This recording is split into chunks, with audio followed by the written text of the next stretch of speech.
My boyfriend went to Vegas for a bachelor party. Never a good idea. He went to a strip club. Do I have a right to be mad? I would say you have an obligation to be mad. I will say something I shouldn't, so you could talk for a minute, and then I'll jump in. Yes, that would be righteous anger. Yeah. How you handle yourself out of that righteous anger is the question. If he doesn't see it as wrong, obviously that puts you in a more difficult situation. And you may need to, if he's a believer and you're a believer, you may need to bring someone in and see if there's some habits there that if he doesn't have a problem with going and doing this, that maybe there's some deeper issues there that he's that are coming out through this and you have an opportunity to deal with, or not be his girlfriend anymore. Many things can come out of this, but it looks like something's been brought up that needs to be dealt with, and you may need another pastor or someone to come in, and if he's not willing to address it. And I would say it's a boyfriend. The meeting with a pastor is not the two of you going in as a couple. He's a big boy. Let him figure it out. You go in to meet with a pastor to tell the rest of the story and get counsel regarding you. You no longer start dealing with this as a couple. Because you may not be a couple. My encouragement would be, I don't think you should be a couple. Right? If a guy is a one-woman man fully devoted to his wife, he will fight to honor and cherish her and be devoted and pure with her. Going to Vegas, you know why you're going to Vegas. For a bachelor party? It's like, well, because they have Gideon's Bibles in the hotel and we want to read them. I mean, that's not why anybody gets on a plane and goes to Vegas. I was just dealing with a pastor who's in Vegas. I'll tell you this too, for you dudes. What percentage of prostitutes were molested as children statistically? 90%. Right? Rape and molestation, one survivor says, is boot camp for prostitution. The numbers are similar for dancers. If you go to a party, guys, and you say, this is exciting, what you need to put on is the mind of Christ and say, I wonder if it was her uncle or her dad who took her virginity. I was talking to, there's a little tattoo. There's tattoo artists in the church. There's a number of them. Exotic dancers kept coming in, getting a little tattoo. I think it says Daddy's Girl.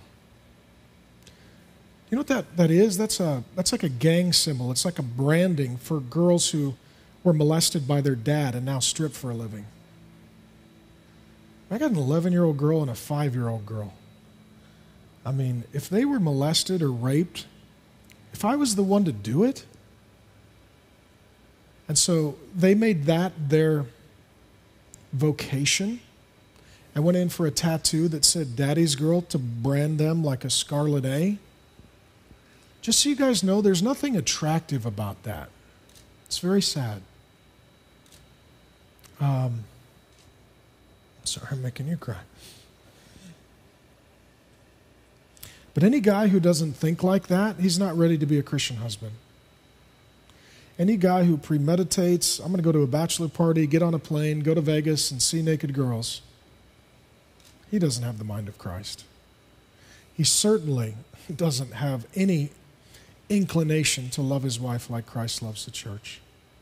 And we do live in a stupid culture where it is, well, it's your bachelor party, man. That's a freebie. No, it's not.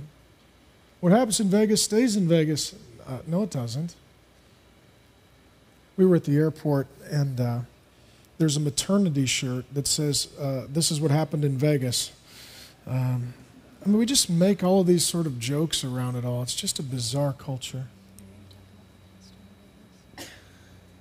Yeah, I could tell them about the pastor in Vegas. I was this week in Dallas with a pastor in Vegas, and a huge percentage of his church has come to Christ out of strip clubs. And I got another buddy who pastors a large church in Vegas, good guy, evangelist.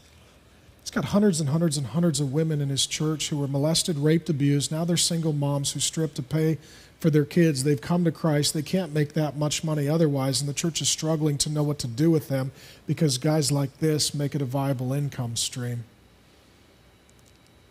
you dudes to think about it. Next time you go to Vegas, you could be putting $1 bills into the G-string of a gal who goes to my buddy's church and is a single mother who just met Jesus and trying to figure out how to get a better job without putting her kid in daycare.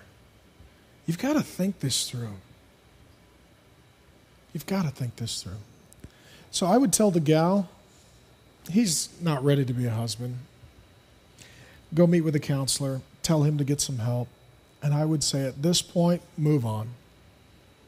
Move on. I would say you don't just have a right to be mad. I think you have a right to be deeply grieved that he's such a fool. And if you're that guy, you're going to get all self-righteous and ticked and send me an email. That's fine. I'll delete it and pray for you. Because it's just not excusable and it's not good.